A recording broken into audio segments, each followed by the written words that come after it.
Salutare internet și bine v-am regăsit pe canalul nostru de YouTube. Eu sunt Dragoș și promit solemn că ăsta este ultimul Samsung din seria A pe care îl avem. Asta doar dacă nu se gândește Samsung să mai facă Galaxy A50 Plus, minus, E, R, X, Y, Z și probabil ar trebui să mă opresc să le mai dau idei. Dar astăzi vom vorbi despre Galaxy A10. Cred că este ultimul telefon din seria A. Cred că mai avem Galaxy 80, dar acela încă nu a ajuns la noi. Dar până atunci, hai să deschidem cutia sau într-un fel a spune cutia, să vedem ce găsim înăuntru și, bineînțeles, au mai rămas prin birou A20 și A40 și putem să le comparăm ca dimensiune, nu ca performanță. De ce? Pentru că acesta ar trebui să fie un telefon entry level către mid-range. Dar înainte de toate, nu uita să te abonezi și să activezi notificările, iar mai apoi intră pe cel.ro/giveaway pentru a te înscrie în concurs. Înainte de a butona acest telefon, hai să aruncăm o privire și în cutia acestuia, unde vom găsi un plic cu hârțogăraie, telefonul în sine, încărcătorul, cablu de date, micro USB de data aceasta și un headset basic, sau mai bine spus un headset cu un buton și o calitate, e bine, nici foarte bună, dar nici foarte proastă. Este destul de bun pentru a prelua apeluri și a-l folosi în momentul în care conduci sau ai mâinile ocupate. Nimic special în ambalaj, același lucru cu care am fost obișnuiți de atâta vreme de Samsung. Acum, hai să mergem mai departe către telefon pe care deja l-am pornit și să-l butonăm puțin, să vedem cum se descurcă în testele sintetice și ne vom și juca. De asemenea, trebuie să menționez faptul că este ceva mai mare decât A20e. Are un ecran de 6,2 inch, dar despre acestea în minutele ce urmează.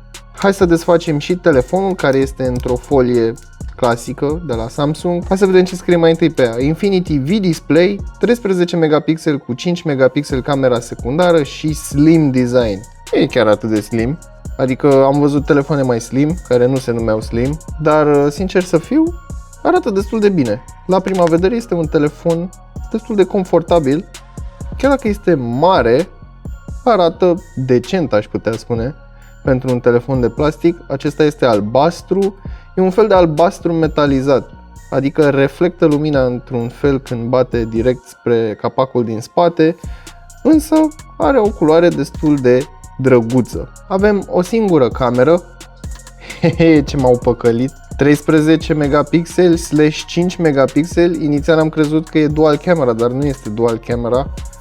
13 megapixel este camera de pe spate și 5 megapixel este camera de pe față. You played me well, Samsung.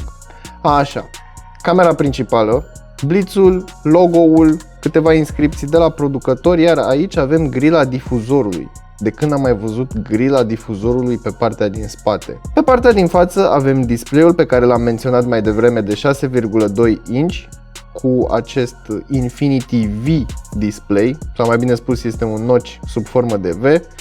Aici în partea de sus avem o fantă ce ascunde grila difuzorului pentru apeluri. La baza telefonului avem o mufă jack audio de 3,5, conectivitate prin port micro USB de data aceasta și, bineînțeles, gaura pentru microfonul principal. În partea de sus avem doar gaura pentru microfonul secundar ce ajută la funcția de noise cancelling, iar aici avem sertarul. Nu avem sertar hibrid, deci două simuri plus card microSD. Pe muchia din dreapta avem butonul de power și cele două butoane de volum. Așadar, este un telefon foarte simplist. În cazul în care nu ați observat, acest dispozitiv nu are senzor de amprentă absolut deloc, nu are nici ascuns în ecran, nici pe spate, nici pe margine, nicăieri. Este un telefon din plastic, un telefon care se simte bine în mână și datorită acestor colțuri nu rotunjite, foarte rotunjite, stă destul de confortabil atât în poziția landscape cât și în poziția portret. Ecranul este destul de generos, însă nu are o calitate extraordinară. De ce? Pentru că are doar o rezoluție 1520 de pixeli pe 720 de pixeli cu o densitate de 271 de pixeli per inch. E bine, am făcut setup-ul inițial pe acest telefon, am băgat contul de Google, am dat skip, next și am ajuns în meniul principal sau în home screen. După cum puteți observa, avem Android One UI. Hai mai întâi să mergem în setări să vedem ce versiune de Android avem. 1.1 One UI version, Android version 9. Așadar avem Pie direct din fabrică, ceea ce îmi place foarte mult și având în vedere că este un entry level, îmi place că avem software actualizat din prima. Pentru că este un telefon entry level cu un software destul de solicitant pentru hardware, hai să ne uităm prin el să vedem ce putem să facem cu un Samsung entry level. Să spunem că vreau să dau un apel. Ia să vedem. Pornim apeluri, scriem 07 bla bla bla bla bla bla, îl apelăm, dar momentan nu am SIM băgat în el, o să mă anunțe că nu am SIM. Ok, dau pe home. Deschid mesajele. Vreau să dau un apel către Moș Crăciun. Să zicem că am dat mesajul cu dorința mea către Moș Crăciun, dăm pe home. Ce aș mai vrea să fac? Să ascult muzică, intru pe YouTube, dăm Elgica 11. Bineînțeles că avem și reclamă. Acest dispozitiv este ecran. Într-adevăr nu este cel mai luminos. Chiar dacă asculți muzică sau voce, distorsionează destul de mult la volum maximum, însă nu este o calitate extraordinar de proastă. Ia să punem și ceva muzică.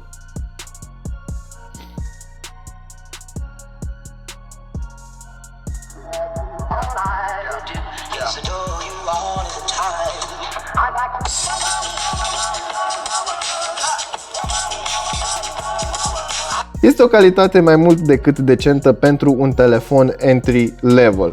Acum, hai să vorbim puțin despre hardware. Avem un procesor Exynos 7884, este un octa-core cu 2 nuclee la 1,6 și 6 nuclee la 1,35. De asemenea, este cuplat cu 2 GB RAM și 32 de GB spațiu de stocare intern. Așadar, nu este o bestie de telefon. Haideți să ne uităm și în testele sintetice, cum ne-am descurcat, cu mențiunea că AnTuTu Benchmark nu este compatibil cu acest model de telefon și vă voi arăta imediat eroarea pe care o afișează. Pardon, am intrat unde nu trebuia. Mergem aici, mergem la History, mergem în meniul acesta și avem 1164 de puncte în single core și 3586 de puncte în multicore. Așadar, este un scor modest, dar pentru un telefon entry level ar trebui să fie suficient pentru apeluri. Acum, ce voiam să vă arăt cu AnTuTu. Deschidem AnTuTu Benchmark, o să așteptăm puțin să se încarce. Dacă dau install and test, get from market, your device isn't compatible with this version. Așadar, din păcate, nu putem să facem testul AnTuTu pe acest telefon pentru că nu este compatibil. Acum, hai să vorbim puțin despre cameră. Cea de pe spate este de 13 megapixeli f1.9, nu este o cameră extraordinar de performantă, însă îmi place că are o diafragmă destul de mare ca deschidere, adică 1.9. Hai să ne uităm și în aplicația camerei. Turn on location tags, nu mă interesează așa ceva. Hai să mergem prima oară la video. Butonul de setări, butonul pentru flash, butonul pentru aspect. Hai să-i dăm 16:9, e ok. Și butonul pentru efecte. Aici mai avem un buton în care îmi dă zoom. Bine, este zoom digital, nu zoom optic. Dar e amuzant că există această opțiune. Hai să mergem în modul foto. Mergem în setări. Video. Ia să vedem. 16:9, 1080p. Probabil 30 de cadre pe secundă, nu 60 de cadre pe secundă. Iar camera de pe față are exact aceeași rezoluție și aceeași rată de cadre pe secundă. Aplicația de cameră este foarte banală, aș putea spune, foarte basic, în schimb îți poți face treaba destul de bine cu acest telefon. Mai avem modul panoramă și modul Pro de pe telefoanele basic de la Samsung cu ISO, white balance și bineînțeles compensația expunerii. Așadar avem o cameră destul de banală, aș putea spune. Rămâne să vedem cum se descurcă în fotografii. Înainte de a trece mai departe, trebuie să vorbesc puțin și despre conectivitatea acestui telefon, avem Wi-Fi BGN, deci nu 5 GHz și nici dual band, așadar vitezele vor fi ceva mai scăzute, dar avem Bluetooth 5.0. Asta înseamnă că putem conecta mai multe dispozitive audio simultan, deoarece Bluetooth 5.0 suportă acest lucru. Mai avem și FM radio și în final avem o baterie de 3400 de mAh. Și de ce spun că acest telefon ar putea fi o alegere bună pentru oamenii care vor ceva basic? Avem o baterie mare, un telefon cu o rezoluție destul de mică, asta înseamnă că nu va consuma foarte mult. Nici Wi-Fi-ul nu este foarte performant, deci nici el nu va consuma foarte mult la acest capitol, iar Bluetooth 5.0 este optimizat și mai mult decât 4.2 în ceea ce privește consumul de energie în standby. Așadar, e posibil ca acest telefon să te ducă o zi jumătate fără absolut nicio problemă. E bine, am pornit și jocul nostru preferat PUBG și uimitor setările au fost alese de telefon, sau mai bine spus setările au fost alese de joc în funcție de telefon pe medium. Nu mă așteptam la acest lucru.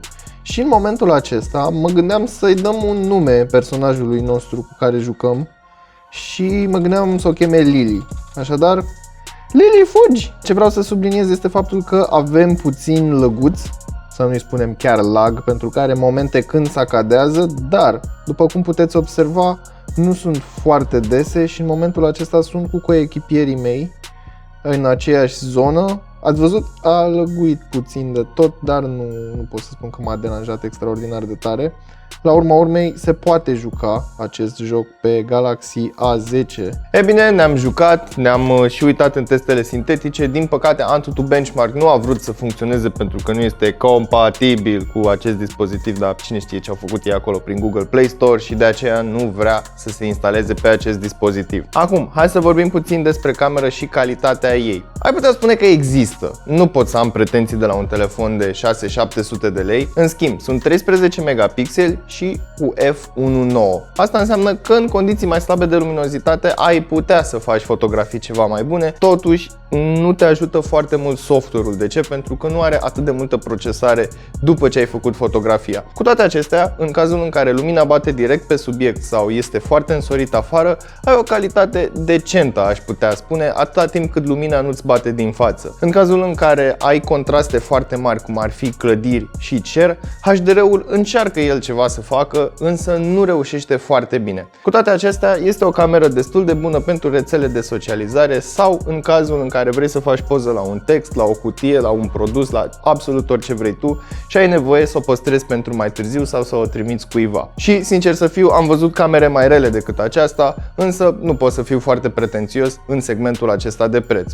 Acum, hai să vorbim despre telefon în sine. Nu avem senzor de amprentă, avem o rezoluție HD, există sistemul de operare și performanța, avem doar 2 GB RAM cu posibilitatea de a extinde spațiul de stocare intern cu ajutorul unui card microSD, avem un telefon basic, un telefon entry level pentru persoane care nu sunt foarte pretențioase sau pentru persoane care nu își permit un telefon mai scump. Trecem mai departe către alternative. Ce ai putea să alegi în acești bani de la alți producători? Am stat eu și m-am gândit, Redmi 7 ar fi o alternativă destul de bună. De ce? Pentru că are tot un ecran destul de mare, tot 6,20 și ceva. Nu înțeleg producătorii de ce pun 23,24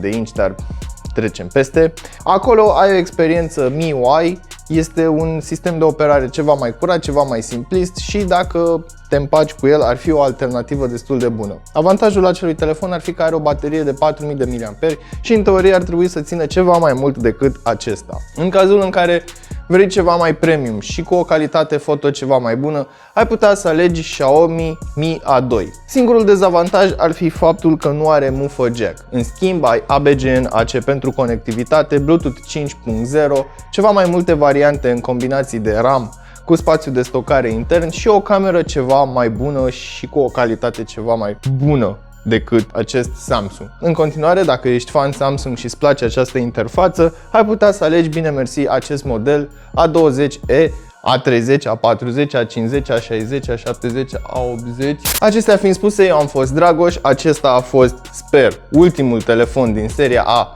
pe care noi l-am avut aici la review. Până data viitoare, nu uita să verifici descrierea pentru linkuri utile și prețuri actualizate și totodată dă-ți cu părerea despre acest telefon, dar și despre toată seria A în secțiunea de comentarii de mai jos. Salut!